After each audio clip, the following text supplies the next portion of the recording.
¡Viva el Festival Portamérica y toda su familia!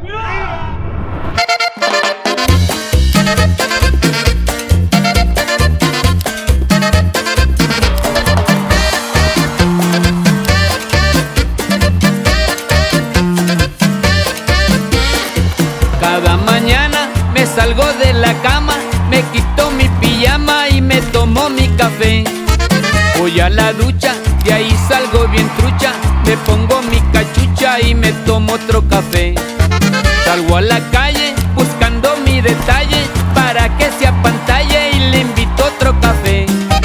Desayunamos cereal y unos bananos y mientras platicamos tomamos un café.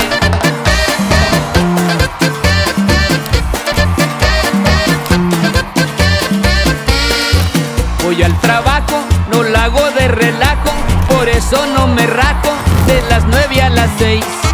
Si a cada hora la máquina se atora, mientras la desatoran me tomo otro café.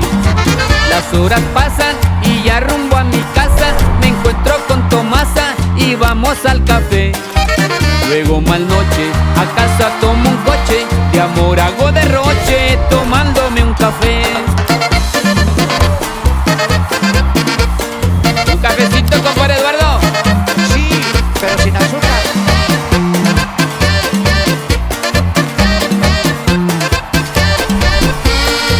La cafeína me afecta la retina y la bilirrubina no sé por dónde esté. Ya se me sube, la traigo por las nubes y el médico receta una tacita de té. Por la mañana me dio té de manzana y colita de iguana, de lima y de ginseng. Té de granada, té de piña colada, ya está de madrugada.